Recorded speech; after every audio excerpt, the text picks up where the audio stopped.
창세기 9장은 노아 홍수 이후에 하나님께서 무지개를 주시죠. 무지개를 통한 언약 이야기를 담고 있습니다. 그리고 요한계시록 1장은 예수 그리스도의 재림, 그 예수님이 다시 오시겠다고 하는 약속, 그 언약에 관한 말씀을 담고 있습니다. 먼저 노아 이야기를 우리가 함께 생각해 보면, 노아는 성경에는 그 기간이 나와 있지는 않지만 유대 랍비들의 기록과 증언의 전승에 의하면 100년에서 120년 동안 노아는 방주를 건조합니다. 그리고 방주를 다 건조한 다음에 노아 가족들과 온 세상의 한 쌍씩의 각 종류대로 한 쌍씩의 짐승들이, 동물들이 그 방주에 타게 되죠. 타고 나서 하늘에서 비가 내립니다. 40일 동안 밤낮으로 쉬지 않고 비가 옵니다. 보통 저도 플로리다의 허리케인들을 많이 마주치게 되는데, 한 2, 3일만 쉬지 않고 비가 내려도 그걸 우리는 플러드, 홍수라고 얘기합니다. 엄청납니다. 40일 동안 쉬지 않고 비가 내렸습니다. 그리고 그로 인해서 150일 동안 물이 땅에서 빠지지 않고 산과 온 땅을 덮었습니다. 방주에 타고 있던 생물들을 제외하고는 이 땅에 있는 모든 것들이 다 죽었죠. 땅에서 물이 점점 빠져들기 시작해서 방주에서 사람들과 동물들이 이제 나오게 됩니다. 이때에 하나님께서는 노아와 언약을 맺게 되는 장면이 나오는데, 그게 오늘 본문입니다.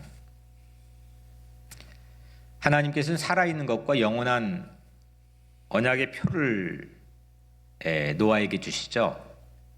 그 영원한 표가 무지개입니다. 오늘 창세기 9장 13절에 보면, 내가 내 무지개를 구름 속에 두었노니 이것이 나와 세상 사이의 언약의 증거니라. 무지개는 위대한 언약의 표시입니다.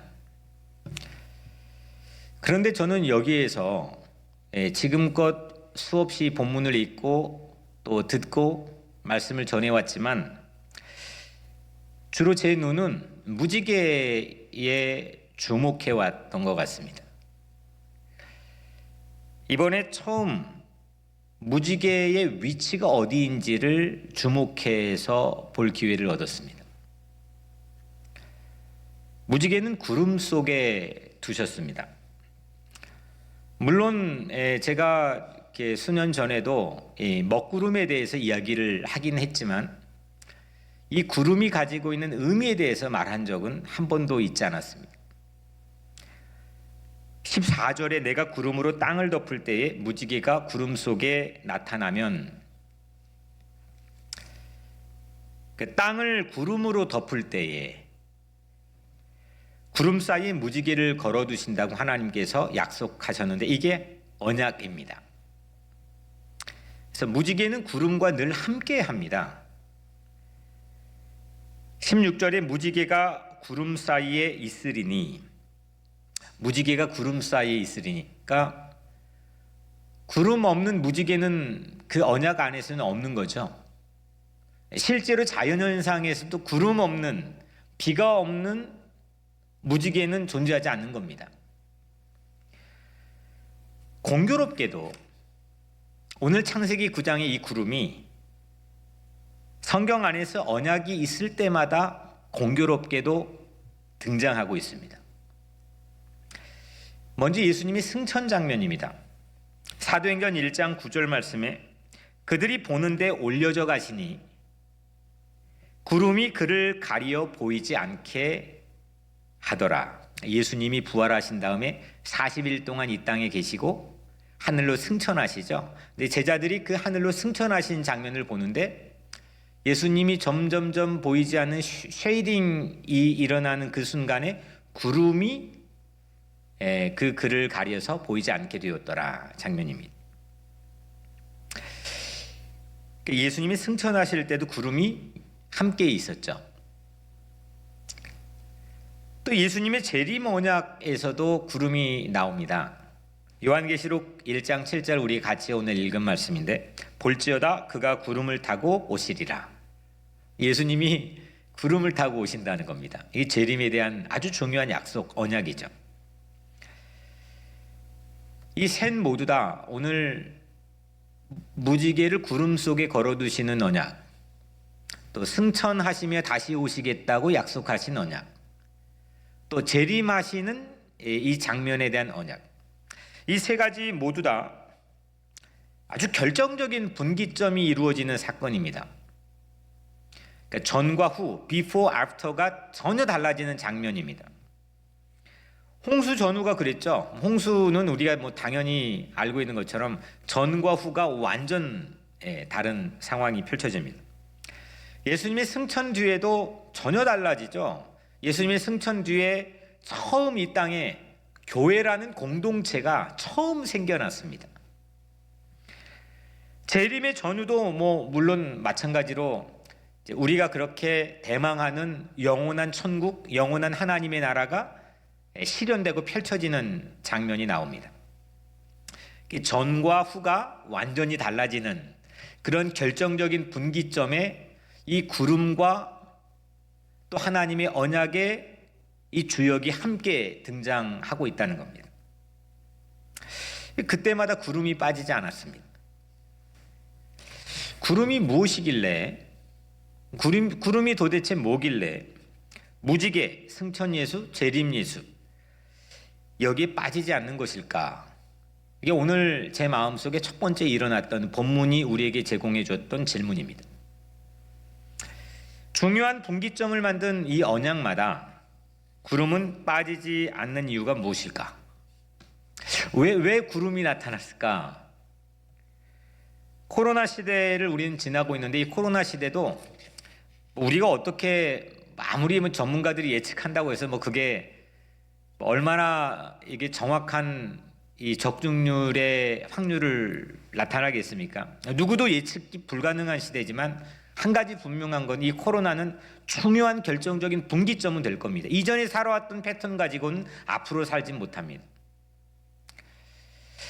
이렇게 우리 중요한 분기점을 지나고 있는데, 성경 속에 오늘 이 성경 속의 구름의 정체, 결정적 분기점마다 출현했던 이 구름의 정체, 이 구름의 정체는 포스트 코로나 시대, 코로나 이후의 시대를 살아야 될 우리에게는 아주 중요한 힌트가 되리라고 생각합니다. 오스왈드 챔버스라고 하는 제가 참 즐겨 읽는 100년 전에 젊은 나이에 죽었죠. 이 오스왈드 챔버스라는 아주 깊이 있는 그런 영성가의 글을 보면 그가 구름에 대해서 이렇게 언급을 했습니다. 하나님께서는 구름 없이 우리에게 가까이 오실 수 없습니다. 구름은 삶의 안팎에서 일어나는 슬픔, 고통, 궁핍의 상황을 말합니다. 하나님의 통치에 어긋나는 것 같이 보이는 것들이 구름입니다. 하나님께서는 이런 구름을 통해 우리에게 가까이 오십니다. 구름이라는 건 먹구름, 하여튼 지금 노아 홍수로 얘기하자면 세상을 강력하게 때렸던 비구름을, 이 비를 먹고 있는 이 정체가 구름 아닙니까? 여러 가지 다양한 의미가 그 안에 있겠지만 이거 정확한 거죠. 하나님의 통치, 하나님의 지배하는 방식에 어긋나 있는 것 같이 보이는 것들. 그래서 우리의 삶의 안팎에서 일어나는 모든 고통, 슬픔, 아픔, 고독, 이런 모든 것들, 그게 구름이라는 거죠. 그런데 이 오스왈드 챔버스가 말한 아주 중요한 인사이트는 그 구름을 통해서 하나님 우리에게 가까이 오신다는 겁니다. 구름을 통하지 않고는 하나님께서 우리에게 가까이 오시지 않는다는 겁니다. 구름은 비를 품고 있습니다. 노아 홍수는 구름에서 시작하죠. 구름이 아주 결정적 단서가 되는 겁니다. 40일 밤낮으로 쉬지 않고 하늘에서 내린 어마어마한 비, 그 어마어마한 비를 구름은 다 담고 있습니다. 그러니까 이 구름의 양을 우리는 본 적이 없습니다. 40일 동안 멈추지 않고 비가 내렸던 역사 세상에 없기 때문에 이런 구름을 우리 인류는 근세 본 적이 없습니다. 예측 불가능한 어마어마한 구름, 엄청난 양의 물을 머금고 있는 이 구름. 그 구름은 인류에게는 트라우마와 같은 거죠. 고통을 상기시키고 그 구름을 마주할 때마다 마음에 불편한 것을 넘어서서 마음에 심한 고통을 안겨줍니다. 그러나 이런 구름을 통해서 하나님께서는 우리에게 가까이 다가오신다는 겁니다. 구름은 때로는 우리의 무지와 무능으로 인해서 우리에게 공포와 불안을 제공합니다. 예측이 불허합니다. 하늘에서도 이 비행기를 타고 올라가다 보면은 이 기류의 불안정한 상황 때문에 구름 속으로 들어가 비행기가 막 요동을 치고 우아래로 쾅쾅쾅 그런 경험들은 해보셨을 것 같습니다. 구름이라고 하는 것은 우선 시야가 확보가 되지 않고 이 기류의 불안정한 상황, 예측 불허의 상황 때문에 우리에게 상당히 불안한 요소가 됩니다. 우리는 꼭 하늘이 아닐지라도 이 세상에 살면서 잔뜩 구름 낀 것 같은 그런 삶의 순간들을 지날 때가 있습니다. 지금 코로나 시대도 마찬가지입니다. 그런데 오늘 이 변화산에서 엔딩 장면에 나온 말씀처럼 오직 예수만 보이더라. 구름이 땅을 덮을지라도, 구름이 내 사방을 에워쌀지라도 두려워하지 마십시오. 그곳에 예수님께서 함께 계십니다. 구름처럼 예측 불허의 무능한 상황에, 무력한 상황에 있는 무능한 우리에게도 오히려 그 구름을 통해 우리에게 더 가깝게 다가오시는 하나님의 섭리를 믿고 의지하시길 바랍니다. 혹시 여러분들 구름이 보입니까? 그 구름을 타고 오시는 예수님을 신뢰하고 의지하시기를 바랍니다. 하나님은 우리를 위해 대신 고난을 받으심으로 우리를 구원하십니다. 그게 구름을 타고 오시는 예수입니다.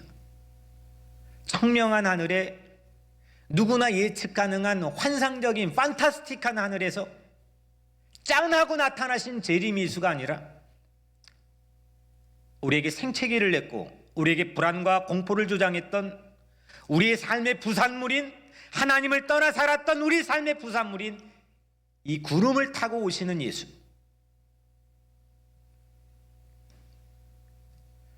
우리의 고난 때문에 그 고난을 타고 우리의 고난을 타고 우리에게 더 가깝게 오시는 십자가 예수님은 우리의 영원한 무지개인 줄로 믿습니다. 누구도 빼앗아 갈 수 없는, 세상 그 누구도 어떻게 조작해가지고 만들어낼 수 없는 이 성경의 약속이 우리에게 제공해주는 산 소망, 이 살아있는 소망, 이 소망이 오늘 여러분들의 가슴 속에 임하기를 축복합니다. 잘 될 거야. 세상 사람들도 말합니다. 근거가 약간 빈약하고 빈곤할지라도 그런 낙관주의, 우리의 심리 상태를 어느 정도는 유통기한 있게 보존하게 합니다. 그런데 어느 순간 되면 또 반복이 됩니다. 하지만 약속을 변개치 않으시고 감히 상상도 안 되는 하나님의 돌발적인 행동을 가지시고 우리를 향했던 이 화살촉을 하나님 가슴을 향해 우리를 구원하시고자 하는 이 하나님의 무한한 자비와 무한한 사랑, 그 커버넌스, 그 언약이 내 가슴 속에 뛰고 있을 때 우리는 세상이 빼앗아갈 수 없는 영원한 소망을 우리의 삶 속에서 잃어버리지 않고 간직할 수가 있습니다. 무지개를 약속해 주신, 구름 속에 무지개를 걸어두시겠다고 약속하신 그 하나님을 사랑하고 의지하시길 바랍니다. 어떤 먹구름에도 해를 두려워하지 않을 것은 그 구름 속에 무지개를 걸어두신 하나님을 신뢰하고 믿기 때문입니다. 십자가를 약속하신 예수 그리스도를 믿으시길 바랍니다. 어떤 죄악일지라도 우리를 구원하신 예수 그리스도를 바라보며 믿으시길 바랍니다. 주 예수를 믿으라. 그리하면 너와 내 집이 구원을 받으리라. 우리가 구원을 받을 수 있는 유일한 길은 주 예수를 믿으라입니다. 제 아무리 이 혼란한 틈에 우리가 서로 돕고 경기 부양책에 도움의 제공을 받고 아무리 세상이 대동단결을 해가지고 할지라도 이 세상은 또 다른 절망에 빠질 수밖에 없습니다. 그렇게 모여있는 사람 완벽하지 않습니다. 또 다른 실망감과 또 다른 파괴를 조장할 수 있는 그런 개연성들이 우리 안에 있습니다. 우리가 구원받을 수 있는 유일한 길, 창의적인 사랑, 우리를 위해서 아낌없이 자기 가슴을 향해 화살촉을 겨누고 십자가를 겨눌 수 있는 그 사랑을 하시는 예수 그리스도를 바라보는 것, 그것이 우리가 구원받을 수 있는 유일한 소망입니다. 한국의 한 교수가 이런 얘기를 했습니다. 포스트 코로나 시대, 코로나 이후의 시대를 폰노 사피엔스, 사피엔스는 인종이죠. 폰노는 새로운 이 교수가 만들어낸 말인데, 폰노는 스마트폰을 말합니다. 한국의 상당한 저명한 사회학자가 쓴 글인데, 폰노 사피엔스는 스마트폰 인종 시대를 말하는 건데, 그 이전에도 4차 산업혁명 말하면 이런 스마트폰 디지털 혁명의 시대를 사람들은 얘기했지만 그것과는 비교가 되지 않을 정도로 급속도로 기하급수적으로 이 시대가 변화를 가져온다는 거죠. 지금도 우리는 온라인을 통해서 예배를 드리고 있습니다. 스마트폰, 노트북 이런 걸 통해서 여러분들은 하나님께 예배를 드리고 있습니다. 소셜 디스턴스, 사회적 거리 유지를 해야 되는 상황에서 스마트폰이라는 폰노라는 새로운 인종의 패러다임이 열려진다는 그런 내용입니다. 충분히 나올 법한 예측이죠. 그런데 이 WHO, 세계 이제 보건기구죠. 이 WHO는 엄밀히 말해 소셜 디스턴스를 말하는 게 아니라 피지컬 디스턴스를 말했다는 겁니다. 물리적 거리 두기. 신체적 물리적 거리 유지이지 사회적 거리 유지가 아니라는 거예요. 왜냐하면 사회적 거리 유지는 관계를 담고 있습니다. 2m라고 하는 건 물리적 피지컬 거리 유지이지 소셜 디스턴스는 아니라는 겁니다. 예를 들면 부부 관계는 아무리 이 코로나 시대에도 2m 없습니다. 자녀와 2m 간격 불가능합니다. 전쟁이 일어나도 바이러스와 자녀하고 2m 간격이 불가능한 겁니다. 코로나 시대는 피지컬 디스턴스를 말할 뿐인 거죠. 가족과는 한 집에 더욱 밀접해집니다. 더욱 가까워집니다. 이 소셜 디스턴스, 피지컬 디스턴스, 어떤 거든 이걸 지속하다 보니까 중국 우한, 처음 발생지죠. 중국 우한에서는 이혼율이 몇 배가 급상승했다는 겁니다. 사람이 가까울수록 싸운다는 거죠. 24시간 보고 산 적은 없는데 출근하고 퇴근하고 이렇게 가끔 만났던 건데 사람이 한 집에서 24시간을 보내다 보니까 싸운다는 겁니다. 멀리 떨어지면 안 싸우는데 가까이 한 집에서 계속 보니까 이혼한다는 겁니다. 상당한 역설입니다. 원수가 집안에 있다는 말도 있지 않습니까? 피지컬 디스턴스는 물리적 디스턴스는 폰노 사피엔스 같은 인간 소외와 고독, 외로움을 만들어냅니다.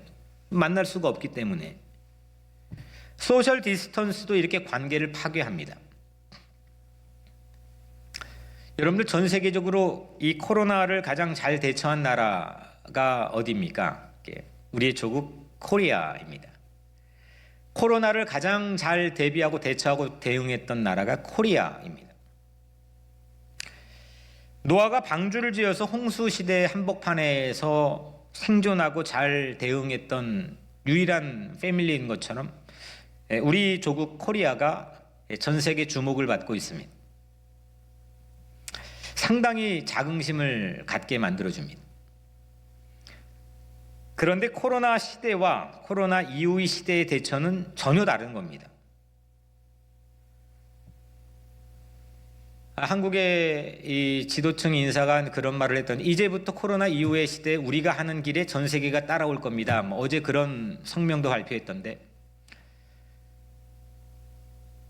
코로나 이후의 시대는 코로나 한복판에서 했던 대응 반응과는 전혀 다른 거죠. 코로나 한복판에서는 사회적 거리 유지 하나로 극복하고 대응할 수 있었습니다. 코로나 이후는 피지컬 디스턴스나 소셜 디스턴스가 우리에게 영향을 미치지 못합니다. 이때 교회가 어떤 방향을 제시해야 되느냐? 교회는 이 시대에 어떤 디렉션을 세상보다는 영적으로 전문가가 되어야 되는 거 아닙니까? 세상에 아무리 전문가들이 이 이야기를 내도 우리는 그 레벨에 하나 업그레이드 돼서 세상에 이야기해야 되는 부분 아니겠습니까? 스피리추얼 디스턴스, 영적인 거리 유지입니다. 하나님은 말씀드린 것처럼 구름 속에 걸린 무지개를 통해서 언약을 맺었습니다. 하나님께서는 노아에게 더 가깝게 거리를 좁히신 거죠. 노아도 하나님께 더욱 가깝게 거리 좁히기를 할 수 있는 기회를 그 구름 속에 걸린 무지개를 통해서 얻게 되었습니다. 만약에 그 구름 속에 걸린 무지개가 아니었다면 노아가 어떻게 하나님 다시 볼 수 있겠습니까? 어떻게 쫄려가지고 하나님 다시 나타나고 하나님 앞에 기도할 수 있겠습니까? 하나님은 구름 없이 우리에게 가까이 오지 않습니다. 우리의 죄, 우리의 연약함, 우리의 트라우마 같은 구름, 그 구름을 타고 우리에게 가까이 다가오십니다. 내 머리 위에 뜬 구름을 보고 뒷걸음질 치지 마십시오. 이때가 바로 무지개 볼 수 있는 아주 절호의 찬스인 봄날입니다. 코로나로 정죄하며 심판을 운운하며 지내지 마십시오.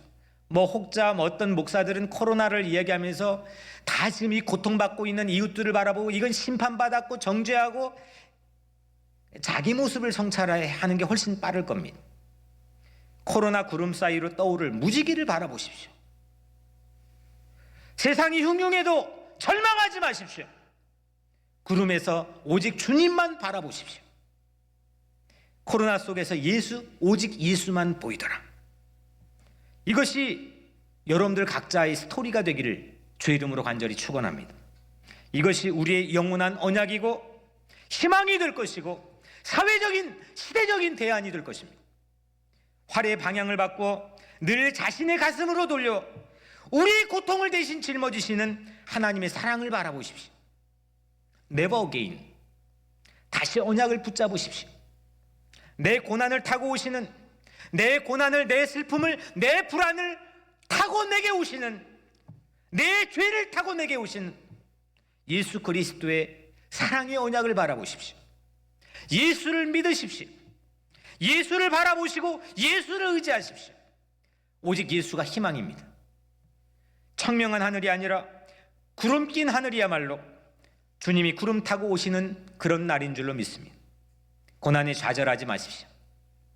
고난이 바로 스피리추얼 디스턴스를 이룰 하나님의 은총의 기회입니다. 하나님께 마음과 정성과 뜻을 다해 더욱 가깝게 살아봅시다. 이웃을 내 몸처럼 가깝게 사랑하며 우리 자신을 각성하여 새롭게 살아갑시다.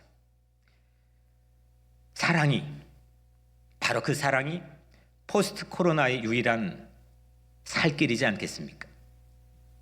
죽도록 우리를 사랑하며 가깝게 다가온 그 예수님의 마음처럼 우리도 죽도록 사랑하는 그런 봄날이 여러분들의 마음속에 삶 속에 펼쳐지게 되기를 주님의 이름으로 간절히 축복합니다.